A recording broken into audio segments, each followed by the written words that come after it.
Hi అండి. కలాకాండ్‌ని sweet shop స్టైల్‌లో సింపుల్‌గా ఇంట్లోనే ఎలా చేసుకోవాలో చూసేద్దాం రండి. ముందుగా 3 గ్లాసుల పాలను తీసుకుంటున్నా.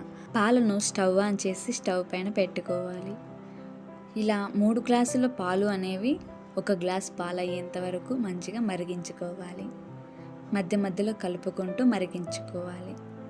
కొంచెం చిటికెడు లెమన్‌ని కూడా యాడ్ చేసి మంచిగా బాయిల్ చేసుకోవాలి. యాడ్ చేసిన లెమన్ను 5 నిమిషాల పాటు కదపకుండా ఉంచుకోవాలి. పాలు అనేవి ఇలా మంచిగా విరిగేంత వరకు ఉంచుకోవాలి. పాలు మొత్తం విరిగి దగ్గరికి పడేంత వరకు ఉడికించుకోవాలి.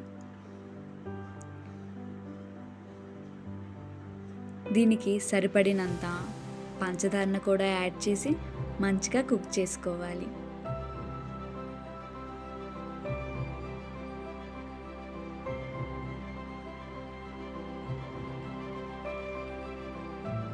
ఇలా అంతా వాటర్ అంతా ఇంకిపోయి దగ్గర పడేంత వరకు ఉడికించుకోవాలి. ఇలా ఉడికించుకున్న తర్వాత సగం ఒక బౌల్లోకి తీసుకుంటున్నా. మిగతా సగంలో నేను కొంచెం ఫుడ్ కలర్ని కూడా యాడ్ చేసుకుంటున్నా. మీకు ఇష్టమైతే యాడ్ చేసుకుని, లేకుంటే స్కిప్ చేయండి. అంతేనండి, మన దగ్గరున్న జీడిపప్పుతో కూడా డెకరేట్ చేసుకుంటే sweet shop style kalakand ready. So ఇంట్లోనే సింపుల్గా చేసుకోవచ్చు. లైక్ చేయండి, షేర్ చేయండి, సబ్స్క్రైబ్ చేసుకోండి.